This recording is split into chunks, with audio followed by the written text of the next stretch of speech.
A tale of humanity's resilience when an advanced alien civilization systematically erases Earth's historical records, only to discover that the human spirit and collective memory prove far more resilient than any digital or physical archive. The numbers changed again. Dr. Lyra Voss blinked hard, hoping it was just fatigue playing tricks on her eyes. But the digital readout remained stubbornly wrong. The dates in the Global Historical Archive were shifting before her eyes, rearranging themselves into meaningless patterns that erase centuries of carefully preserved human history. Her trembling fingers hovered over the quantum-encrypted emergency beacon. In her 15 years as chief archivist at the Global Historical Preservation Center in Geneva, she'd never once considered using it. The beacon was meant for catastrophic events, the kind of digital apocalypse their predecessors had feared but never witnessed. Until now, through the crystalline windows of her office, the usually bustling streets of Geneva looked eerily still, as if the whole world was holding its breath. The message that flashed across her holoscreen next made her blood run cold. Human historical record decommissioned. Preparation for integration begins. That was 3 weeks ago. Now, Lyra stood before the hastily assembled Emergency Council of Historical Preservation, her voice steady despite the fear churning in her gut. The council chamber, carved from ancient limestone and reinforced with cutting-edge technology, had never felt more like a tomb. It's not just digital records anymore, she announced to the room of pale faces and worried eyes. Physical artifacts are vanishing too. The Rosetta Stone disappeared from the British Museum this morning. The Dead Sea Scrolls gone. Even private collections are being targeted. Thex Riverstone, the cognitive archaeologist she'd been working with, stepped forward. His iridescent coat, typically pristine, was wrinkled from too many sleepless nights in the lab. The subtle gleam of his neural implants caught the light as he moved. "But they can't erase everything," he said, his eyes bright with the fever of discovery. "They can't touch what's in here." He tapped his temple meaningfully. Lyra nodded, feeling the first spark of hope she'd had in weeks. "That's right. Whatever these beings are, they can manipulate our technology, our physical artifacts, but they can't access our memories." Not yet, anyway.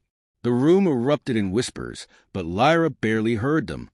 She was already thinking about Astria Nightsong, the 92-year-old woman she'd interviewed last week.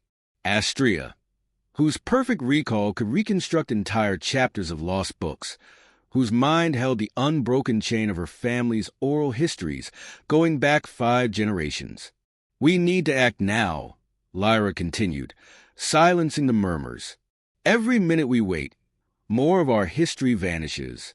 But I have a theory. If we can't save the records themselves, maybe we can save what they mean to us. The memories, the stories, the human experience of history." Counselor Kai Moonshadow, her usual skepticism evident in the arch of her eyebrow, leaned forward. "You're suggesting we trust the fallibility of human memory over documented fact." "I'm suggesting," Lyra countered, "that human memory might be the only weapon we have left. Because whatever's doing this, whatever force is systematic enough to corrupt every database and remove every artifact simultaneously, hasn't figured out how to access the one archive that matters most, the collective consciousness of humanity itself." The words had barely left her lips when every screen in the chamber went dark. When they flickered back to life, a single message scrolled across them in eerily beautiful, alien script that somehow translated itself as they watched. Correction protocol initiated. Human memory consensus deemed irrelevant. Lyra's heart pounded, but her voice remained steady. "They're wrong about that," she said, "and we're about to prove it." The first time Lyra saw one of them, she almost mistook it for a trick of light in her office. The being's translucent form rippled like aurora borealis, its edges blending into the air around it. Only the methodical way it moved, scanning the room with what appeared to be sensory appendages, betrayed its artificial nature. "Mnemosyne," Thex whispered from beside her. They were crouched behind a row of quantum servers in the archive's basement, watching the creature systematically erase centuries of digitized knowledge. "That's what we should call them." after the Greek titan of memory. Seems a bit ironic, Lyra muttered, documenting the entity's movements with her neural cam. Since they're trying to erase memories, not preserve them, the Mnemosyne turned suddenly, its form shifting from translucent to an almost blinding iridescence. Lyra and Thex held their breath, but the being seemed more interested in the servers than in them. Its appendages extended, passing through the solid metal as if it weren't there. Streams of data, humanity's carefully preserved knowledge, dissolved into nothing wherever it touched. Later that night, in the makeshift war room they'd established in an old nuclear bunker, Lyra shared her findings with the newly formed Resistance Council. Astria Nightsong sat at the head of the table, her silver hair catching the light from the holographic displays around them. Despite her age, her eyes were sharp as she studied the footage. "They're not just erasing our history," Astria observed, her voice carrying the weight of nearly a century of memories. "They're rewriting it. Look," she gestured to a wall of monitors, showing news feeds from around the world. Headlines flickered and changed even as they watched. Great Wall of China, natural formation discovered. Pyramids confirmed as prehistoric geological structures, ancient Rome. The mass hallucination? Thex's neural implants pulsed with a soft blue light as he processed the information. They're systematically undermining every major human achievement. But why? Because conquered peoples with no history are easier to control, came a voice from the doorway. Orion Blackweaver, their newest ally and former head of the Xenoarchaeology Division, stepped into the room.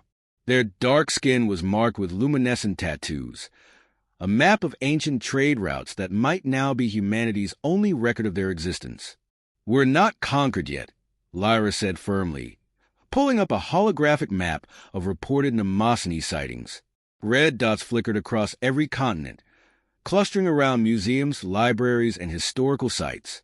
But there was a pattern to their movements, one that had been nagging at her consciousness for days. "They're following the spread of human civilization," she realized aloud, "working backwards through time, erasing our footprints from the present to the past. Then we need to work faster than they do," Thex said, his fingers dancing through the air as he accessed his neural interface. "I've been developing something, a way to preserve memories that they can't detect or erase." The room fell silent as he projected a complex neural diagram into the center of the table. "We can't save the physical artifacts or digital records, but we might be able to create a collective memory network, something that links human minds together, preserving our shared history in a form they can't touch." "And what happens when they realize what we're doing?" Orion asked, their tattoos pulsing with concern. "They'll come for our memories directly." As if an answer, every screen in the room suddenly displayed the same message. "Attention humans. Memory purification protocol initiating. Resistance is evolutionarily disadvantageous." Astria stood, her frail frame somehow commanding the room's attention more effectively than any alien threat. "Let them try," she said, her voice carrying the strength of generations. "Some things can't be erased. The stories my grandmother told me, the songs my mother sang, they're not just memories. They're part of who we are."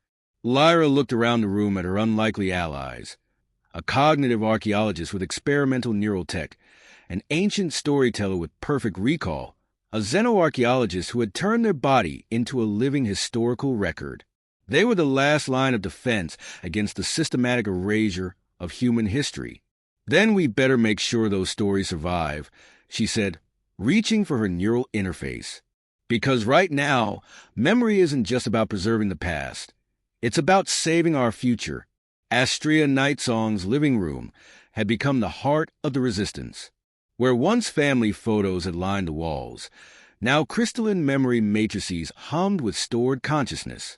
Each crystal contained thousands of memories, births, deaths, celebrations, migrations, the lived history of humanity that no alien technology could easily erase. "Tell me about the burning of Alexandria," Lyra said softly, adjusting the neural receiver as Astria closed her eyes.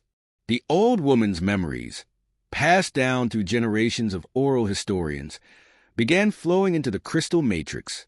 Not the version from the books, Astria murmured, her mind reaching back through centuries of storytelling. The real story, the one my ancestor witnessed. The smell of papyrus turning to ash, the sound of scholars trying to save what they could, the taste of smoke that lingered for weeks. Thex monitored the transfer rates on his neural display. It's working. The crystals are encoding the sensory data along with the memories themselves. The Mnemosyne won't be able to distinguish these from original memories. A soft chime interrupted them. Another memory collector arriving for the evening's gathering. Echo Starweaver entered, her arms covered in bioluminescent markings similar to Orion's, but hers recorded musical histories instead of trade routes. Behind her came Phoenix Dreamwalker, whose perfect autobiographical memory had made him invaluable to the Resistance. The Mnemosyne hit the Metropolitan Museum today, Phoenix reported, settling into a chair designed to facilitate memory transfers. But we were ready. While they were busy erasing the physical artifacts, we had 50 people memorizing everything they could see. Not just how the artifacts looked, but the stories behind them, the human connection to each piece. Lyra nodded, her fingers dancing across the holographic interface. The aliens don't understand what they're up against. They think memory is just data storage, like their quantum arrays. They don't realize that human memory is alive, constantly evolving, strengthened by emotional connections and shared experiences. The room hummed with activity as more memory collectors arrived. They came from all walks of life. Sage Moonwhisper, who had memorized entire libraries' worth of literature. The twins Aurora and Atlas Stormborn, whose shared memories created unique neural patterns that the aliens couldn't decode. And Raven Twilight Keeper, whose synesthesia allowed her to store memories as colors and sounds. But their work didn't go unnoticed. The first attack came without warning, a pulse of alien energy that swept through the room, attempting to scramble their neural patterns. Thex's protective field activated just in time, the experimental technology creating a shield around their minds. They're evolving, he warned, neural implants flashing urgently, learning to target the hippocampus directly. We need to. A second pulse hit, stronger than the first. Phoenix collapsed, blood trickling from his nose as his perfect memory came under attack. Echo's musical archives began to fragment, centuries of songs dissolving into discordant noise. Link up, Lyra commanded, activating the neural network they'd been developing. Share your memories. Strengthen the connections. They can attack individual minds, but they can't break the collective. The memory collectors joined hands, forming a circuit of consciousness. Astria began to sing, an ancient lullaby that her grandmother had sung, that her grandmother's grandmother had known. Echo joined in, her voice adding harmonies passed down through generations of musicians. The twins synchronized their breathing, their shared memories creating a feedback loop that amplified the network strength. The alien energy pulse faltered, encountering something it couldn't easily corrupt. Human memory wasn't stored in neat files or databases. It lived in connections, in emotions, in the spaces between synapses and souls. It's not just about preserving facts, Astria said as the attack subsided, her voice stronger than her frail frame suggested. It's about keeping the heart of human experience alive. The Mnemosyne can erase dates and artifacts, but they can't erase what it feels like to be human. Lyra watched the memory crystals pulse with stored consciousness, each one containing a fraction of humanity's shared history. We're not just collecting memories, she realized. We're proving that history isn't just what's written in books or stored in museums. It's alive in us, in our stories, in our songs, in the way we see the world. The evening continued, a quiet revolution of remembering. While the Mnemosyne methodically erased humanity's official records, the memory collectors wove a new kind of historical archive, one made of living memories, bound together by shared experience and the unbreakable threads of human consciousness. The catacombs beneath Paris had become more than just a tomb of history. They were now its sanctuary. Lyra watched as memory keepers from across Europe converge in the ancient tunnels, their neural implants casting soft blue light against limestone walls. Each brought their own piece of humanity's story, carried not in books or drives, but in the living archive of their minds. Neural link established with the Tokyo hub, Dex announced, his fingers moving through holographic displays. Sci-Fi Dawnweaver reports successful memory transfers across the Pacific network. The Australian Dreamtime Keepers have integrated their ancestral memories into our collective. The global network they'd built was unlike anything in human history, a web of consciousness that spanned continents, preserved through a combination of ancient oral traditions and bleeding-edge technology. But it was what they discovered through this network that had changed everything. "Show them," Lyra commanded, and Thex projected their findings into the cavern space. A three-dimensional map materialized, showing not just Earth, but the surrounding solar system. Red markers indicated points where the Mnemosyne had first appeared. They didn't start with our most recent history, Orion observed, their luminescent tattoos pulsing in rhythm with the projection. They began with our first steps into space, our satellite networks, our Mars colonies, our asteroid mining operations. Because they're not just erasing our history, came a new voice, one that seemed to ripple through the air itself. They're erasing your future.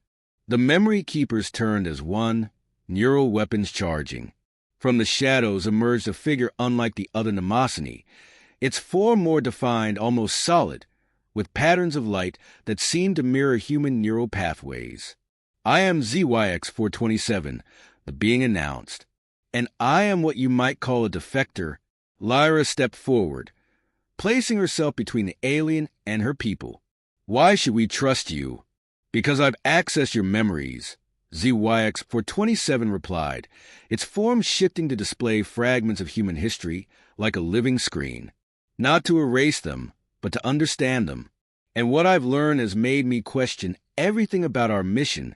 The alien's form rippled with what might have been emotion. "My people believe that to properly colonize a world, we must first erase all trace of its previous civilization. Clean slate protocol, we call it. But your memories, they're different from anything we've encountered before." Through their neural network, Lyra felt the collective tension of the memory keepers. Echo Starweaver's musical memories hummed with warning tones, while the Stormborn twins' shared consciousness crackled with defensive energy. "Different how?" Thex asked, his scientific curiosity overtaking caution. "They're alive," ZYX-427 explained. "Most species store memories like data, static, unchanging. But yours grow, change, interact. The story of a war told by a grandmother to her grandchild becomes more than just historical fact. It carries lessons, emotions, wisdom. It evolves." Astrea stepped forward, her ancient eyes studying the alien being. "And this threatens your people?" "It terrifies them," ZYX-427 confirmed. "A species that can preserve its essence without technology, that can rebuild its entire civilization from memory alone. You're immune to our primary method of conquest." The revelation settled over the gathered resistance, like a wave. They weren't just preserving history anymore. They were protecting humanity's very existence. "But you're running out of time," the alien continued. "The final phase begins soon. Total memory suppression. Even your neural networks won't survive it." Lyra exchanged glances with her fellow memory keepers. They had built something remarkable, a living archive of human consciousness, preserved through the power of shared experience and collective memory. But would it be enough? "Then we'll need your help," she decided, extending her hand to the alien. "To save not just our memories, but our future." ZYX-427's form shifted, extending a pseudopod that mimicked a human hand. As they touched, memories flowed between them. Human and alien, past and future, fear and hope intermingling in a cascade of consciousness that would change both species forever.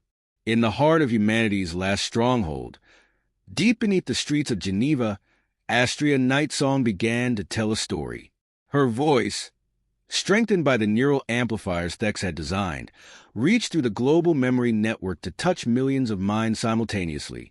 She spoke of her grandmother's grandmother, of spice-scented kitchens and lullabies sung in forgotten languages, of wisdom passed down through generations like precious heirlooms. As she spoke, the Mnemosynes' latest attack faltered. Their memory-wiping fields, designed to erase digital and biological data alike, encountered something they couldn't process: the living, breathing, evolving nature of human storytelling. "The stories are working," Lyra announced, monitoring the neural feedback through her enhanced interface. "Every time we share a memory, it creates thousands of unique copies, each slightly different, each carrying its own emotional resonance. They can't erase them fast enough." The Mnemosyne had launched their most aggressive assault yet, attempting to discredit human memories as unreliable and corrupted. Their technology projected false histories into the collective consciousness, histories where humanity had never achieved greatness, where every major discovery was attributed to natural phenomena or prehistoric geological processes. But they hadn't counted on Echo Starweaver's musical memories. As Astria's stories flowed through the network, Echo added layers of ancestral songs, their harmonies carrying the emotional truth of human experience. The Stormborn twins synchronized these memories across the neural web, their unique shared consciousness, creating patterns that the aliens couldn't predict or disrupt. They're trying to convince us that the pyramids were natural formations, Phoenix Dreamwalker reported from his station, blood trickling from his nose as he fought against the alien interference. But I have the memories of 30 generations of Egyptian stone workers in my mind. I remember the weight of each block, the angle of the sun, the songs the workers sang as they built toward the sky. ZYX 427's form rippled with agitation. My people didn't expect this level of resistance. In all our conquests, we've never encountered a species whose memories could fight back. The alien Defector had proven invaluable, helping them understand how to shield their neural network from the most devastating attacks. But even ZYX 427 seemed amazed by humanity's resilience. Orion Blackweaver's tattoos pulsed with stored knowledge as they coordinated the global resistance. Beijing reports successful memory preservation of their entire artistic heritage. The Aboriginal Dreamtime Keepers have merged their songlines with our neural web. Every attempted erasure only makes our shared memories stronger. But the Mnemosyne weren't giving up. A new wave of their attack targeted the emotional centers of the human brain, trying to sever the connection between memory and feeling. They didn't understand that this only made humanity's memories more potent. "They think emotions make our memories unreliable," Dex observed, his neural implants processing the attack patterns. "They don't realize that emotions are what make our memories immortal." In response to the assault, Lyra initiated what they called the Memory Cascade. Across the globe, memory keepers began sharing their most powerful recollections simultaneously. A first kiss, the birth of a child, the taste of rain after drought, the grip of a parent's hand, moments of triumph, of loss, of love, each memory carrying with it the full weight of human experience.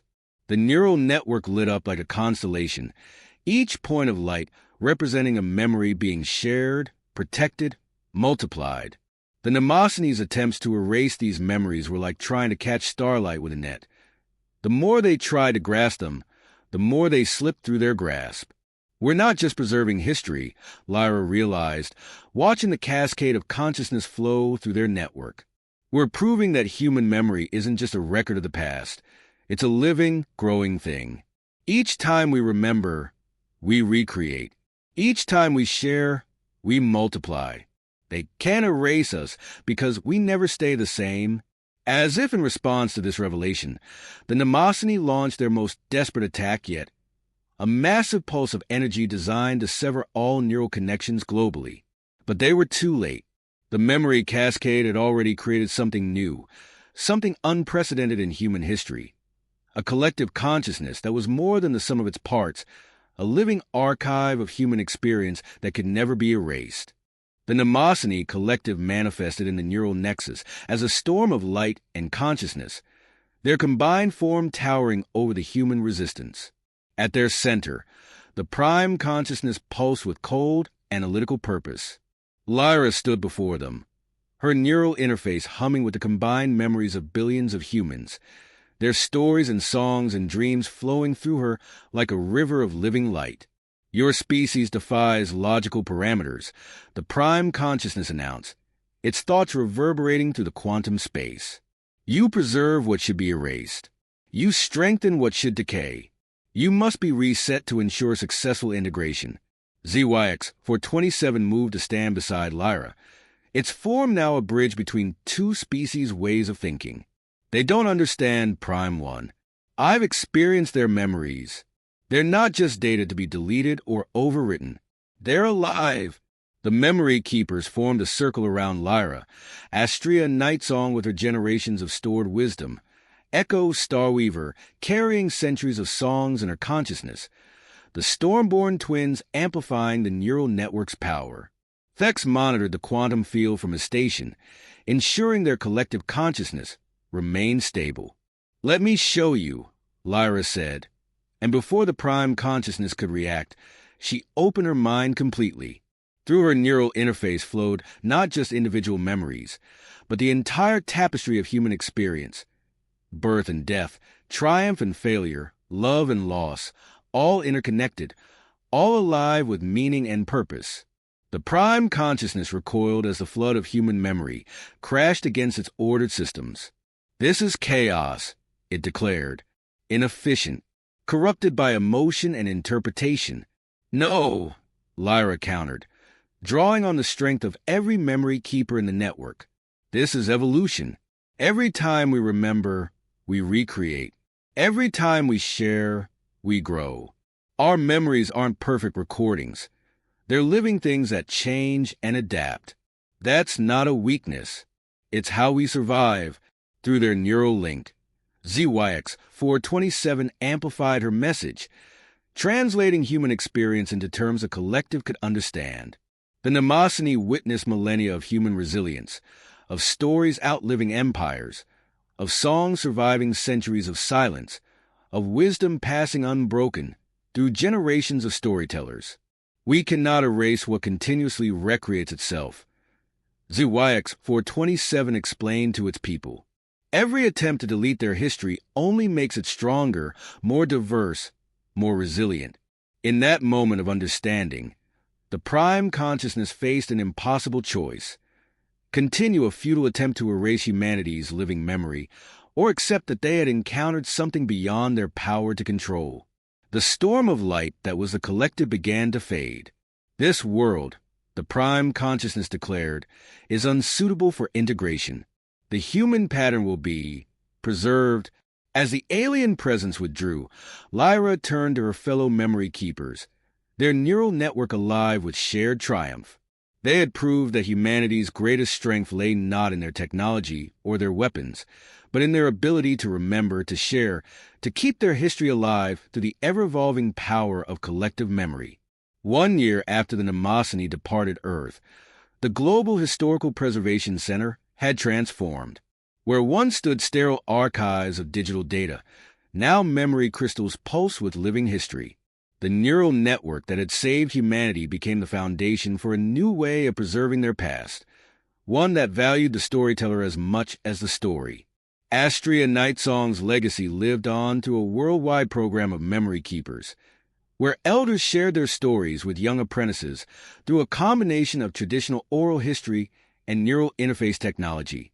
Echo Starweaver's musical memories sparked a renaissance in historical preservation through song, while the Stormborn twins' pioneering work in shared consciousness revolutionized how humanity understood their collective experience.